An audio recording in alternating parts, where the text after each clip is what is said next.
Today we're going to show you how we soak our grain and get it prepared. We're going to do a mix between wild bird seed and white millet. We get our white millet from a local feed store. It's about 50 cents per pound. And wild bird seed we also get locally. We usually get the wild finch, but you just want to make sure it doesn't have too many sunflower seeds and too much corn.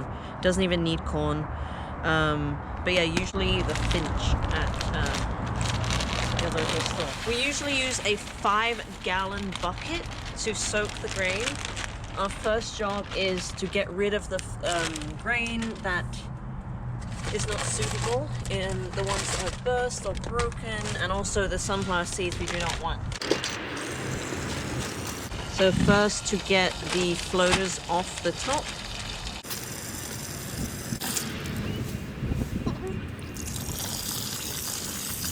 Don't be afraid to get in there.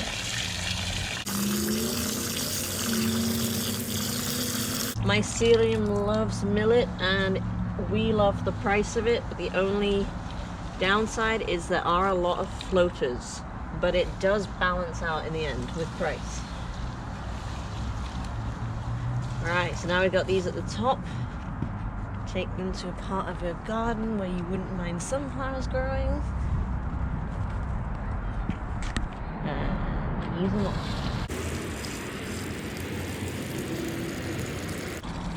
And you go until all the ones off the top.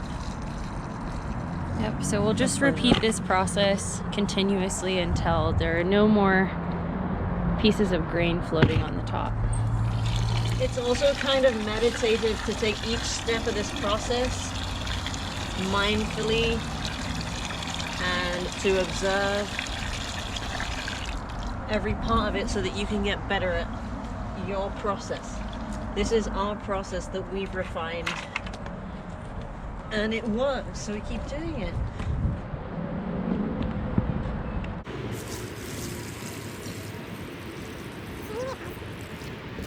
And one more should do. Now soak it. Here we go. This is what I think is going to be the final. Just soak. What do you think? Maybe a little more? Yeah, looks so. Now we will leave that until tomorrow. Tomorrow, ideally, not past this time. So we'll probably come back in the morning. You can soak it as little as 2 hours. We've done it for 2 hours, but at most 24. You don't really want to push that because then they get too hydrated and just too sticky. We don't want to do that. So, see you back tomorrow. Alright, it's been about 24 hours. So now what we want to do is give it a couple more rinses till it runs clear. And of course, no more sunflower seeds on top. And then we'll go upstairs and boil it. Oh, looks like the squirrels already got to our sunflower seeds. Love feeding the local squirrels and birds.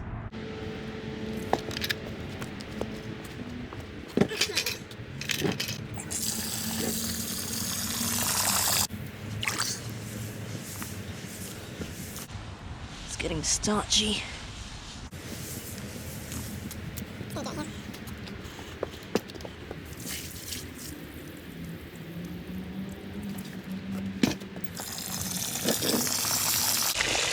It shouldn't smell funky. Getting closer. Yeah, that's probably good. Let's get it.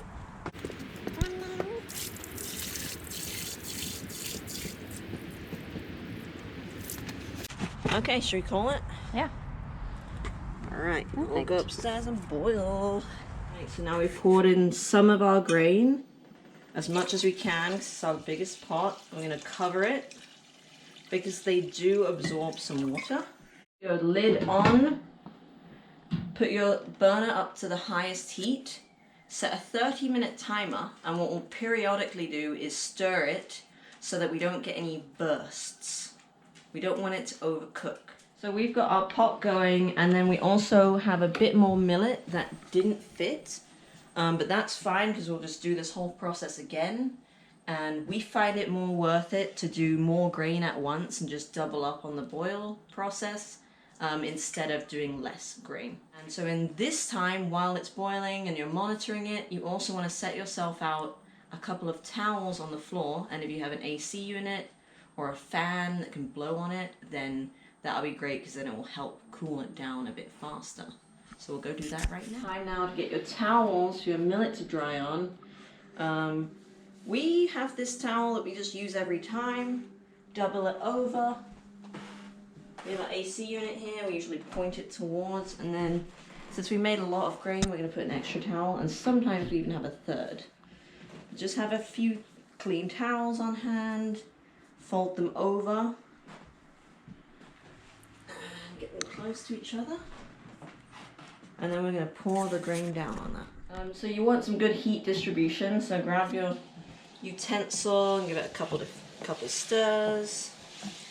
Starting at the 5-minute mark, pretty much, you come in and give it a little stir. And then you continue on making good use of that 30 minutes. So the second thing we do after we do the towels is we prep our sink. So we love our big sieves. Make sure you have no dishes, just trust me, it's worth doing your dishes, nothing around. And so now we have our sieves prepped so that we can get everything going as quickly as possible after it's done boiling. So we've got about 5 minutes left, and as you can see, we've got a slight, very slight boil going. Near the end, you want to check to make sure you don't have many burst grains. Right now, it looks like, you know, we got a burst or two, very tiny percent. You know when you have to pull it, when you see more and more bursts. You want to stop the bursting from continuing, but a little bit is normal. We'll check back in another 5 minutes and we'll kind of keep a close eye on it for that 5 minutes. For us, in this vessel, with the amount of grain we use on average, we average around 30 minutes. So you kind of want to play around with your own number. Our 30-minute mark just passed, and we kind of want to see a few little bursts. It looks perfect to me. And let me reiterate, you do not want many bursts because my ceiling cannot colonize burst grain. So it's better to be on the safe side. Just as we did outside, a little bit of the stuff off top we want to come out. Careful, it's hot. And let some of those floaters come off too. Now, we fill our sieve. Fill both sieves. We really just want it to get out of this hot pot so it stops cooking. Cold water.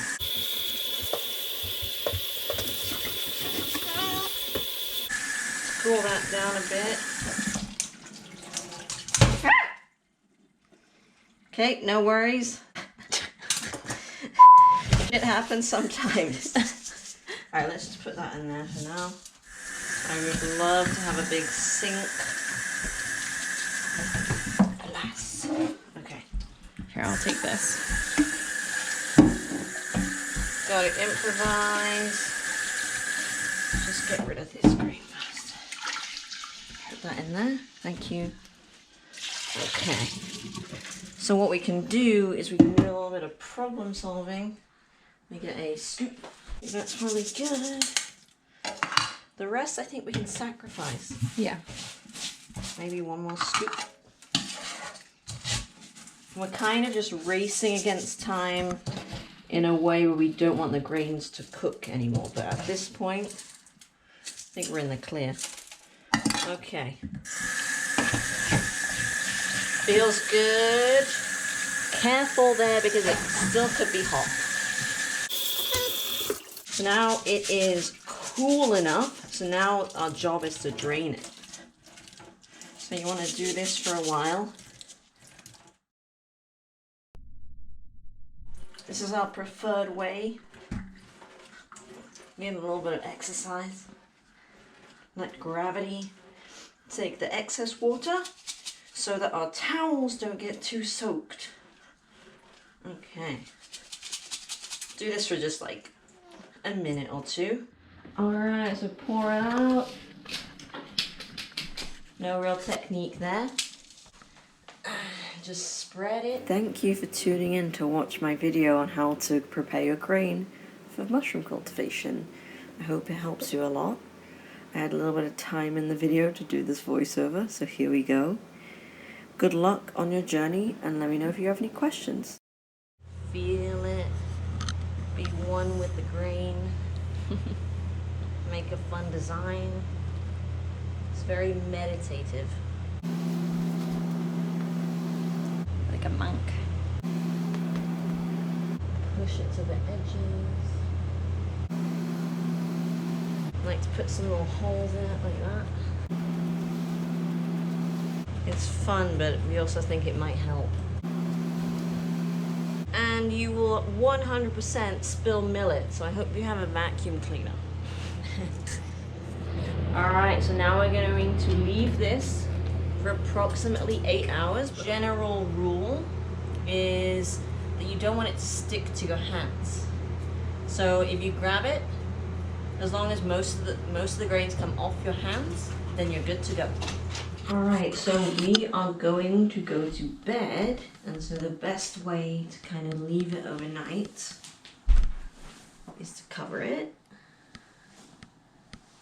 And then you can come back to it in the morning and it won't be too dry. So it's the next morning and I'm just going to check to see if it's ready. Hopefully it's not too dry, but we want to make sure it's also not too wet. So I'm going to do the test. I'd say that's good. You kind of like want it to kind of fall off your fingers. So while you are jarring up your grain, it's smart to get your pressure cooker heated up. So our pressure cooker, I'm going to fill it up. I like to fill it so that we have enough water that it won't all evaporate. So just above the surface of this grate. So that is good, and we're going to turn it up. And then go and jar up our grain.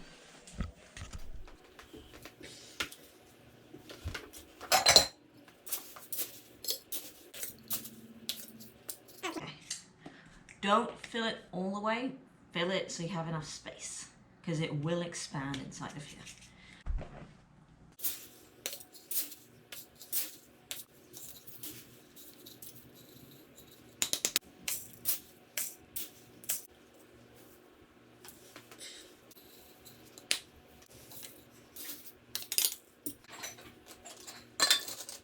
So we have special jar lids. This will be for liquid injection. You can also just do plain lids. Put your own holes in them. Cover them with micro pour tape. Very low tech. 4 holes is too many. If I were to go back in time, I would only put 1 hole in each jar. I'm gonna cover these in foil. Foil keeps the moisture in during the pressure cooking process, so keep that trapped in there. All right, we've got a nice boil going. Time to put the lid on.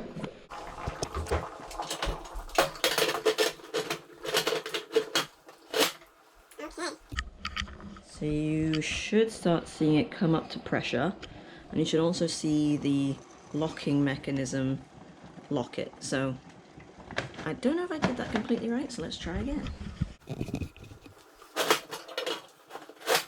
There we go. Sometimes it takes a couple times. So we have our locking mechanism, and now it should start coming up to pressure. Once it comes up to 15, we're going to set our timer for 1.5 hours. Alright, familiar hissing sound which you'll grow to love / hate. So it's almost at 15. And what I like to do is take a little extra weight, put it on top, and that will help it get to 16. That's just on our model. Yours might come with weight, but basically it'll allow it to get up all the way up to 15. Okay, so my alarm just went off, and so I'll just turn off the pressure cooker. Oh, go get out the trash can. And I'm going to take off my weight so it will release pressure. Okay, so I just heard the pressure release in the pressure cooker. And as you can see, the pressure was released. Usually makes a little sound. So I will, unless the pressure is released, it is stuck shut. So let's see about this. Okay. Okay, that was on.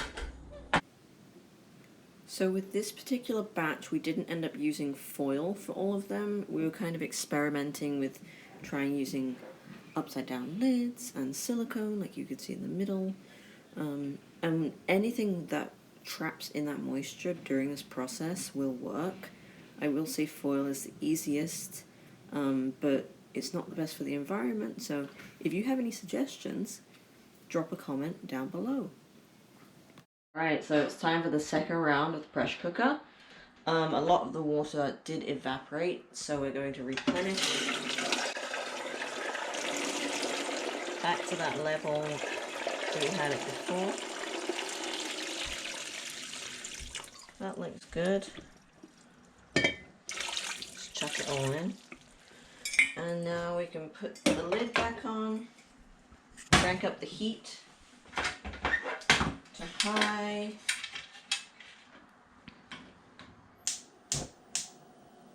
And put that lid on.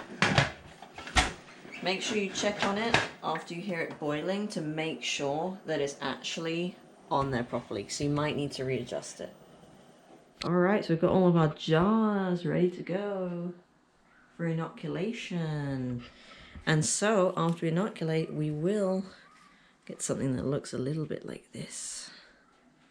So stay tuned and we'll show you how to inoculate your sterilized grain into a colonized jar of mycelium. Thanks for watching.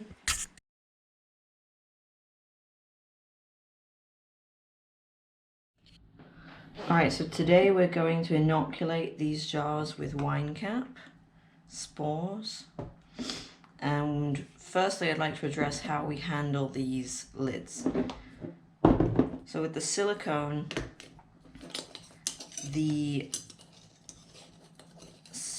might get stuck to the underlid, but you just want to be very careful. Peel it. We've left it a few days so there's a bit of rust. And you do not want to disturb that. So as long as that is sealed on there, you're good. Just put that back on.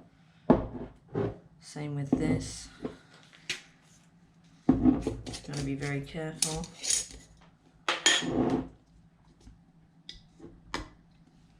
Nothing disturbed. That's still sealed on there.